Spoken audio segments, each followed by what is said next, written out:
Hello, my beautiful souls! Welcome to the 5th astrology lesson for beginners.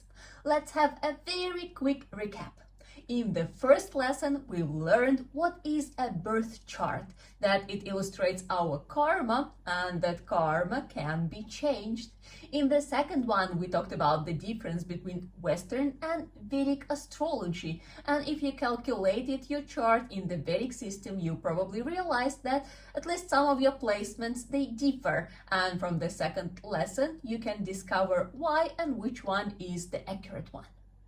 On the third lesson, we were talking about safety precautions in astrology, and this part is very important. If you somehow skipped it, I sincerely recommend you to watch it because, yes, with every action, we create karma, and you need to be aware of how to help yourself while you are helping others.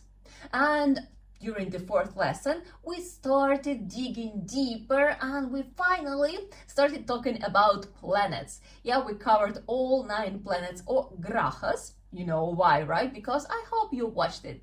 And today we're gonna dive deeper into figuring out the strength and the weakness of the planets. My name is Sasha. I'm a Vedic astrologer, numerologist, and educator. And on this channel, Shine From Within, we're talking about astrology as a practical tool to make our lives better. Don't forget to subscribe and maybe like the video that more people can learn and benefit from this powerful knowledge. So what are we going to be talking about today? We will start from the fact that there is planetary lordship. It means that each planet, it rules or kind of owns the sign or the house. Yeah, maybe this sounds a little bit ununderstandable at the moment, but the more you will learn these things, they will settle in your mind. So, okay, each planet rules the sign, right? And the sign in the chart is placed in the house. So each planet rules the sign and the house at the same time. And when we know that, we can consider certain level of strength. Because imagine it happens exactly as in our human life. When you are at home, you feel how?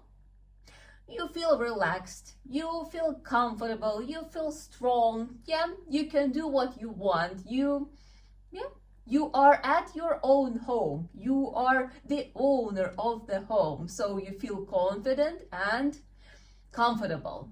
That's important. Same thing happens with planets, because in the previous lesson we were talking about strength and weakness of the planets, how they manifest, how they express themselves. So now we need to learn how to figure out if the planet is strong or weak in the chart. Yeah, if we're talking about ourselves, then yeah, from the description you could get a clue like, it seems like I do have this or this. But what if you need to look at the chart of another person and you barely know the person? Then you need to use these methods. So let's start from the planetary lordship. And this time I drew this Southern Indian system. We were talking about it in the first lesson. Why? Well, actually, because it gives a better illustration. Things become very, visible when we are talking about the ownership. So, we start from our 2 royal planets, luminaries, and those are the sun and the moon, right? So, the moon, it rules Cancer. Here comes the moon and Cancer, number 4, Cancer. Remember, you were supposed to remember or at least put down these things from the first lesson. And the sun, it rules Leo. Number 5. So our 2 royal planets each rule 1 sign. Moon rules Cancer, Sun rules Leo. Then the next one close by is going to be Mercury. So here and here, here and here, we have Mercury So Mercury occupies the houses next by. And this is going to be Gemini, and this one is going to be Virgo. You see, numbers 3 Gemini, 6 Virgo. Next is going to be Venus. So here is Venus and here is Venus. And those are going to be Taurus and Libra. Then the next one is Mars. Mars and Mars. And those are Aries and Scorpio. Then the next one is Jupiter. Jupiter. Jupiter. And those are going to be Pisces and Sagittarius. And we have 2 left. Obviously, it's Saturn. Saturn. And those are Aquarius and Capricorn. Yes, Rahu and Ketu, they don't rule any signs or any houses. Only these 7 planets, they rule houses. You see, when we look from this southern Indian system, it's quite easy to remember which one owns what, which one rules what. This is a visual component, but let's put out the sequence as it is from 1 till 12. So the first one is Aries and it's ruled by Mars. The second one is Taurus, it's ruled by Venus. The third one is Gemini, it's ruled by Mercury. The fourth one is Cancer, it's ruled by Moon. The fifth one is Leo, it's ruled by Sun. The sixth one is Virgo, it's ruled by Mercury. The seventh one is Libra, it's ruled by Venus. The eighth one is Scorpio, it's ruled by Mars. The ninth one is Sagittarius, it's ruled by Jupiter. The 10th one is Capricorn and it's ruled by Saturn. 11th one is Aquarius, it's ruled by Saturn, and the 12th one is Pisces, which is ruled by Jupiter. I hope you took notes because it's important and you need to remember those things. And as I said in the beginning, the amount of information could be overwhelming. That's why it's very important to have your notes where you can open and take a look. And after a while, when you keep doing it again and again and again, it will stick in your mind and you will just know that. So what we've learned from this part, that the planet, when it is in its own house, it becomes strong. It feels strong, confident, and comfortable there. Yes, and the planet being in its own house always protects this house because that's what we do as well. Yeah, when you are at your own home, you protect it. Even if you are, let's say, a bad guy, you will still protect your house. This we're going to be talking at the end of this lesson, that planets, they also have qualities and they divide into malefic and benefic planets, right? Now we know where planets feel strong. But this is not the only source of strength, because there are such things as exaltation and debilitation. I created a small table for you and I suggest you to do the same because you need to remember those things. Yes, you do. Yes, you do need to remember those things. So each planet has the sign of exaltation and debilitation. Exaltation means that the planet is at its strongest. So it is much stronger, pretty much like twice stronger than being in its own house, that it has excessive strength, excessive power, you know, like very, very strong. As sometimes I say, like on steroids, like very, very strong, right? And then there are signs of debilitation. Debilitation means that the planet is in its fall and it is at its weakest. So it means it's very weak. It's the weakest possible position for the planet. And for example, right now it is March of 2025 and we are living through the transit of Mercury in debilitation and Venus in exaltation. And if you know which sign it is, then you could already feel it in the table. But okay, we're going to be doing it together. We will walk it through. Yep. Let's use different colors. So the sun.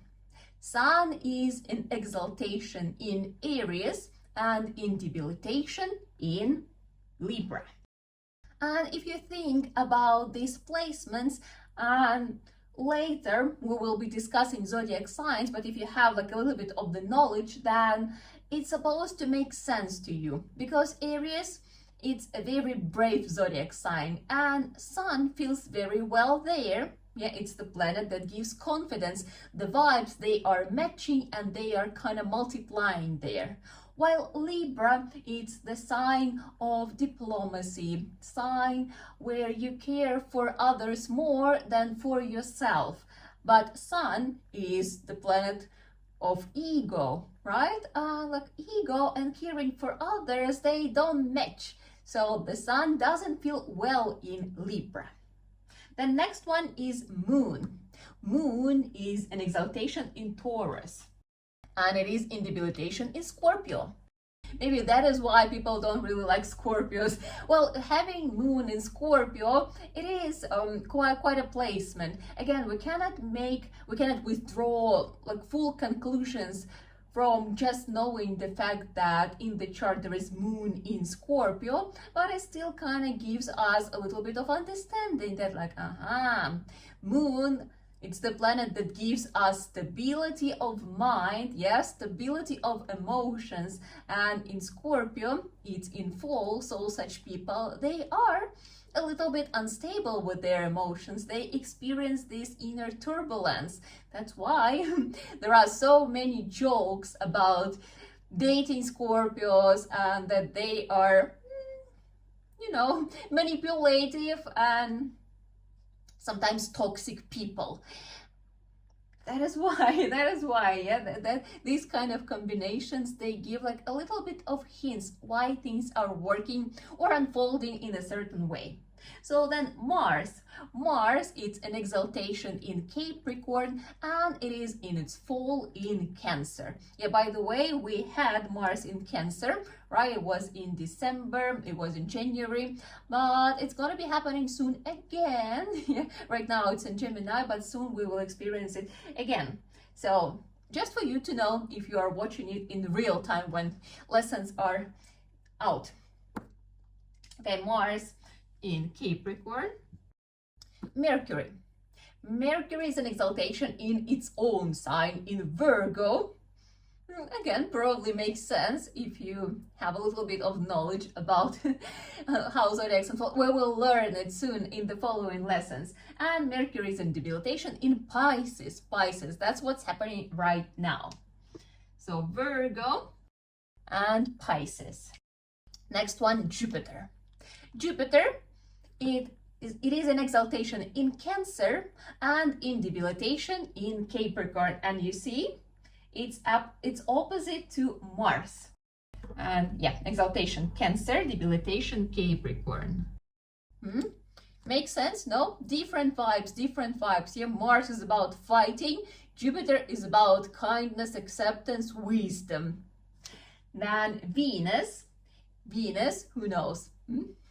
We talked in the beginning of the lesson that Mercury is in debilitation, Venus is in exaltation, and they are in the same sign. Yes, Venus is an exaltation in Pisces and in debilitation in Virgo. So Pisces and Virgo. See? Again, opposite energies. Then the next one is Saturn. Wanna guess which one it will oppose? So Saturn is an exaltation in Libra and in debilitation in Aries. So it is opposite to Sun. So exaltation in Libra. And then we have our mystical planets Rahu and Ketu. And here, Rahu is a materialistic planet. So it is an exaltation in Taurus. It feels very well there. And it is in debilitation, obviously, in Scorpio. And what happens with Ketu? Remember, they are always oppose each other, yeah, because they are those nodes. Rahu is the northern node, Ketu is the southern node. So Ketu will be an exaltation in Scorpio and in debilitation in Taurus. I hope you created this chart, this table together with me, that you took your notes, because you will need it. You will need it.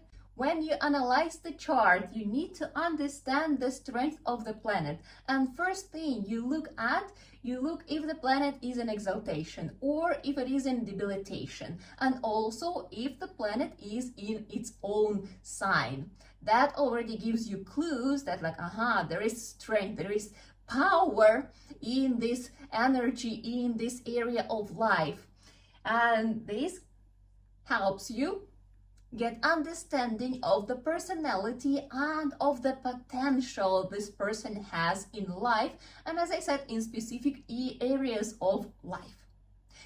Now let's look at some examples. Let's have a little practice. So you need to concentrate, focus, prepare your notes, and we will look at, let's look at 4 charts of famous people. And here is the chart of Tom Hanks. I think everyone knows who is Tom Hanks. He is a famous actor with a lot of famous movies, for example, Forrest Gump, right?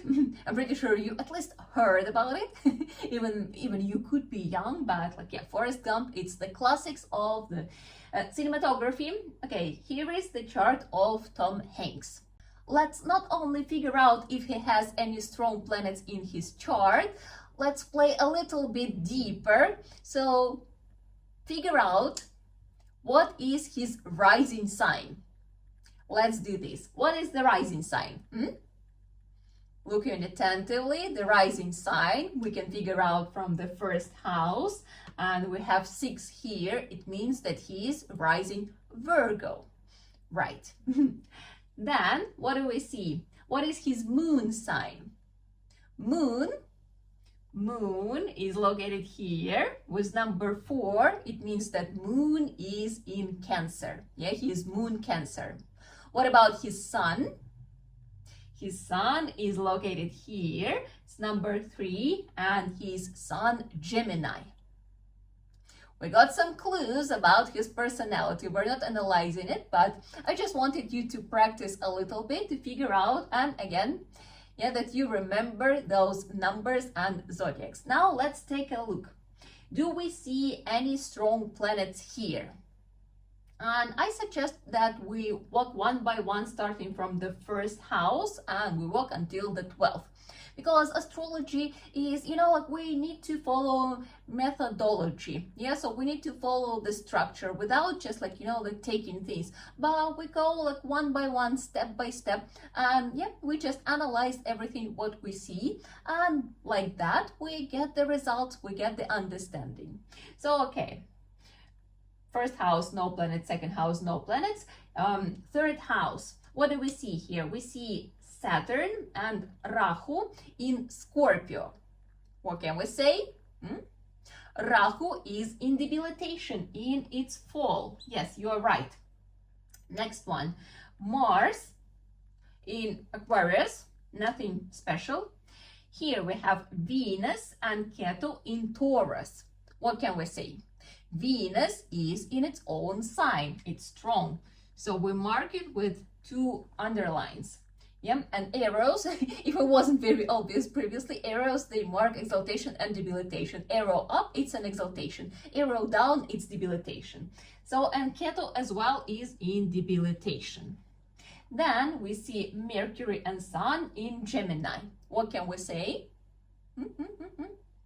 Mercury in its own house. Then what we see, Moon in Cancer. Moon in its own sign. And then we see Jupiter in Leo. Nothing special. Yeah. So what do we see here? Tom Hanks has strong Moon, strong Mercury, strong Venus. And Rahu and Ketu in debilitation. Again, Rahu and Ketu, exaltation, debilitation, it differs a little bit from other planets because, again, they are mystical planets. They don't rule any signs or any houses.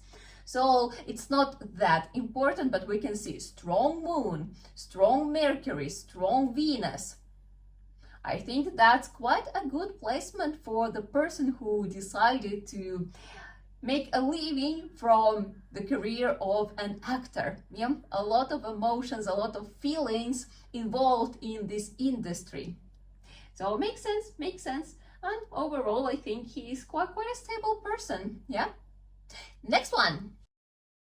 This is the chart of Hillary Clinton, and I wanted to bring different field of work. Yeah, also she's a woman, so that you can see different people, different successful people, different famous people, and you could see what is happening in their charts. Let's do the same way. Let's figure out first of all her important zodiac signs, right, that influences her personality, and what is her rising sign.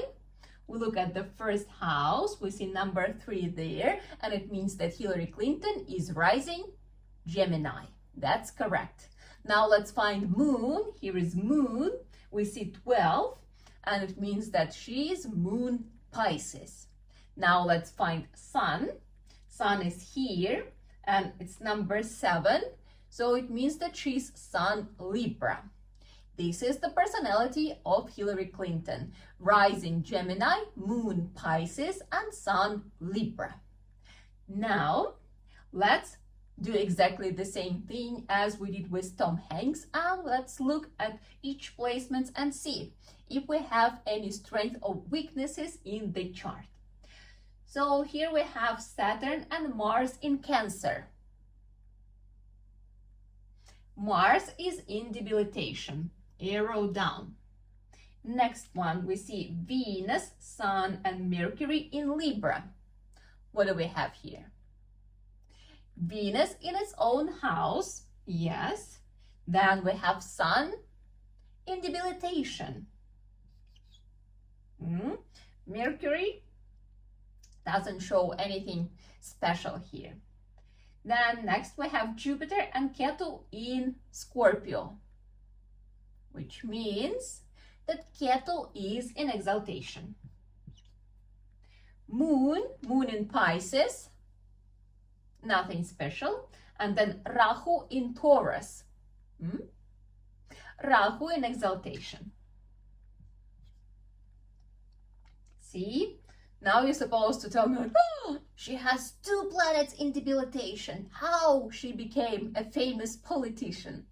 Well, I need to tell you that astrology is not that simple.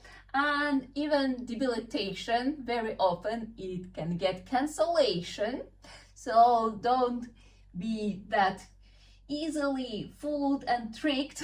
Astrology requires deeper studying and deeper knowledge, but overall we still can see that Venus is strong, Rahu is strong, Ketu is strong. Yeah, in this case, for politician, having strong Rahu, that's a very good placement, because remember we were discussing that Rahu, it gives this ability to sense trends, you know, to sense what people want, what crowd wants. Having strong Rahu for politician, it's, I don't know, something you want to dream about. Yeah, this is a very powerful thing for this specific kind of career. Let's do one more. This is the chart of Bob Marley. I'm pretty sure you know who Bob Marley is, right? And this is what I very often hear when I walk somewhere in the touristic areas because of my hair, yeah, that I'm a Rastafari. I'm not. But anyway, okay, so Bob Marley. Let's do again. What is his rising sign? This is the first house. We see number 8 here, and it means that he is rising Scorpio. What about his moon sign? Moon is in the first house. It means that he is also moon Scorpio, rising and moon Scorpio. What about his sun? Sun is here, number 10. It means that he is Sun Capricorn. So rising and moon Scorpio and Sun Capricorn. You feel the strength of the personality already. Now let's walk one by one and see for the placements how strong are the planets in his chart. Yeah. So moon in Scorpio means it's in debilitation, in its fall, arrow down. Ketu in Sagittarius, nothing special. Then we have Mercury, Sun, and Mars in Capricorn. Mars in exaltation, very strong Mars. Venus in Pisces, very strong Venus. Venus in exaltation, arrow up. Saturn and Rahu in Gemini, nothing special. And then Jupiter in Virgo, nothing special. See, strong Mars, strong Venus. Person with strong willpower, with a lot of talents. Yeah, he became a very famous songwriter and a singer. Yeah.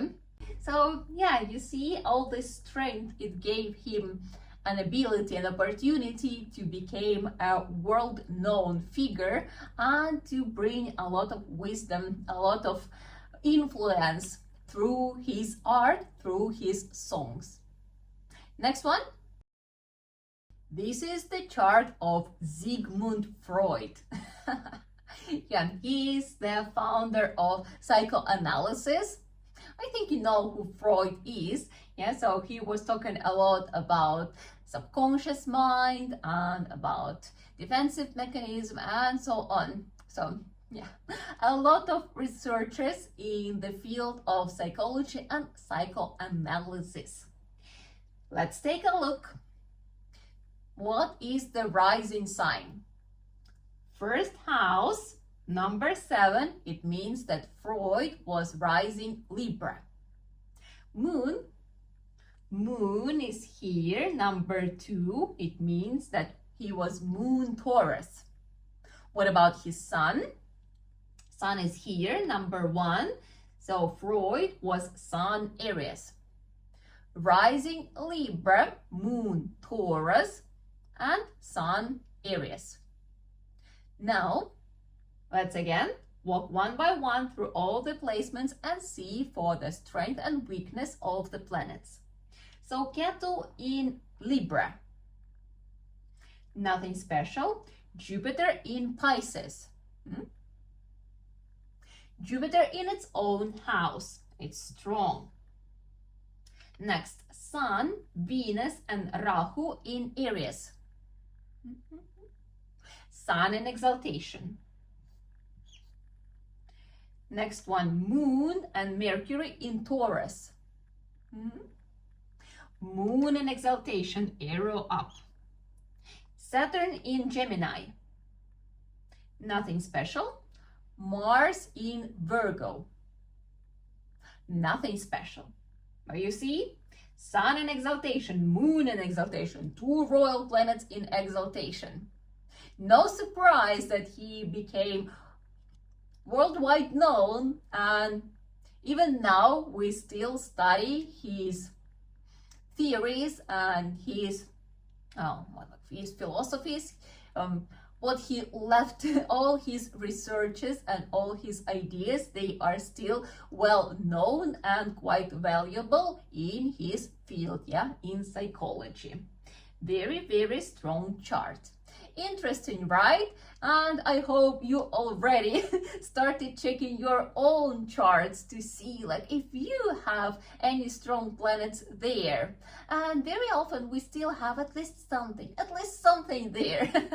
Yeah, but maybe some of you have kind of like very special and very strong placements. I would be happy to know about that. So you can share it in the comments. Yeah, what you discovered about your chart. Yeah, if you found any strong planets there in their own houses or in exaltation or maybe in debilitation. And as I said, it's not always so that debilitation means that it's the end of all, because there is such thing as debilitation cancellation.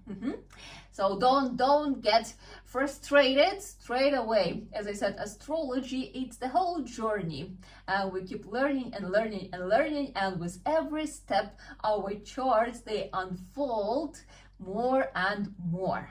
But we still have one more topic to discuss.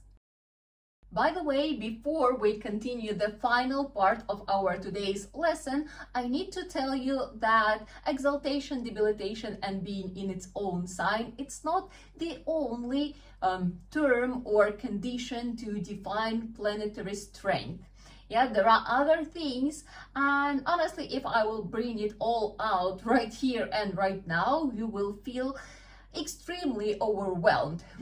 That is why, studying astrology, it requires time, step by step, step by step. I think this is already like a good basic foundation, so let's stick to it. But I just want you to understand that there is much, much, much more, and such things we definitely gonna be studying in astrology course for beginners, but the professional kind of one.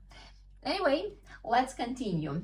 The final thing for today is that we need to understand that planets, they have a certain nature, and they can be divided into malefic and benefic planets. Malefic means those that cause us struggles, that bring challenges, yeah? Those who have some negative kind of vibes. And benefic planets, those that bring us good fruits of our karma, those that cause us something good, yeah, bring us abundance, happiness, satisfaction, yes, and I don't know, comfortable life, something like this. So let's figure out which one is who. Which one is who? Let's start from benefic planets, right? Because it's so much nicer to talk about something good. And quite obviously, Venus is a benefic planet. Always, always. No matter what, Venus is always a benefic planet. So we go for Venus. And then there is another planet which is also always considered a benefic planet. And it's gonna be Jupiter. So these two planets, they are always benefics. They always bring good results. Whatever they influence, they always bring positive outcome. Yeah, definitely depends on the strength. We can already analyze and we can consider what kind of, like, what's the amount of these good things. But the fact that they will bring good things, it's 100% certain. Then we have conditional benefics. And for conditional benefics, we need to discuss Moon and Mercury. Okay, let's start with Mercury. Mercury is a very friendly planet. And when Mercury is by itself, means alone in the house, then Mercury is considered a benefic planet. But Mercury, when it hangs with other planet, then it absorbs qualities of other planets, of those planets. You know, it's like in life. When you get into a bad company, then when you hang with bad guys, you become a bad guy. When you hang with good guys, you become a good guy. Same thing with Mercury, yeah, depends. So if Mercury is by itself, without any influence, it's considered a benefic planet. When Mercury is conjuncted with benefic planets, which are Venus and Jupiter, then Mercury is considered a benefic planet. So Mercury.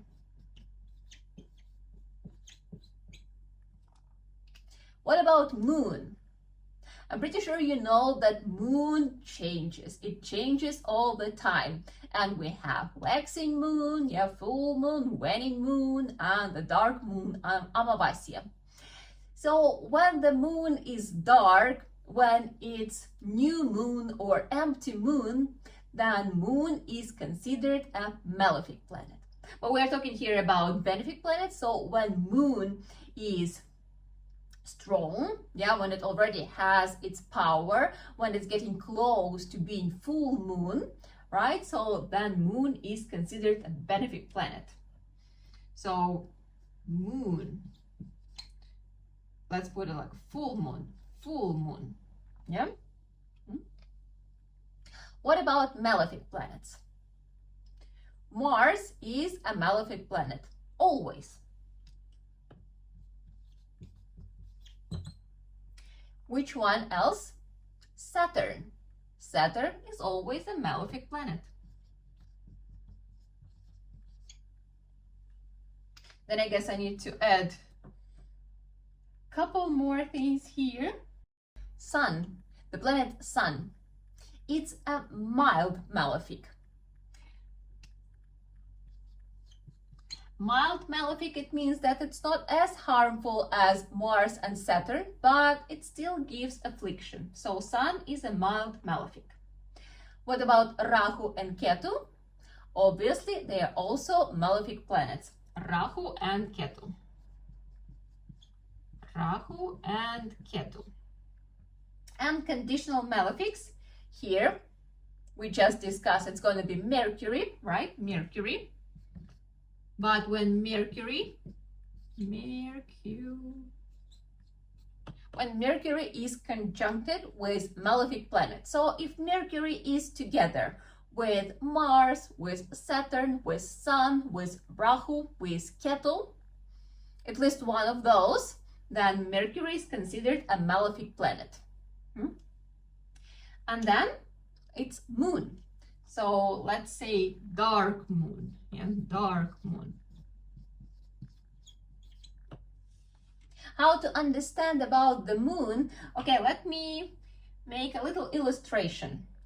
So we have this like dark moon, while moon is almost invisible, and we have this full moon, yeah? And then we have waxing moon, and then we have waning moon, yeah? Waxing and waning. And you see, let's kind of make it this way. Draw the line in the middle. So everything what is closer to the dark moon, to the new moon, this is going to be considered the moon as a malefic planet. And what's above here, close to the full moon, that's going to be considered a benefic moon, yeah? Yeah, full moon benefic. It's waning, but halfway there, it is still a benefic planet. So after that, after halfway, and how you can understand, yeah, there are 2 weeks between 2 weeks between new moon and full moon, 2 weeks between full moon and new moon, yeah? So 1 week after full moon, benefic. The next week, 1 week before new moon, malefic. 1 week after new moon, malefic. Next week, 1 week before new full moon, benefic. I hope you got me. How to figure it out in the chart? Let me show you. This is the chart, and actually it's not that hard to realize if it's benefic moon or a malefic moon. So for example, we have Sun in here. Doesn't matter what house, what sign. So then we need to see where is the moon.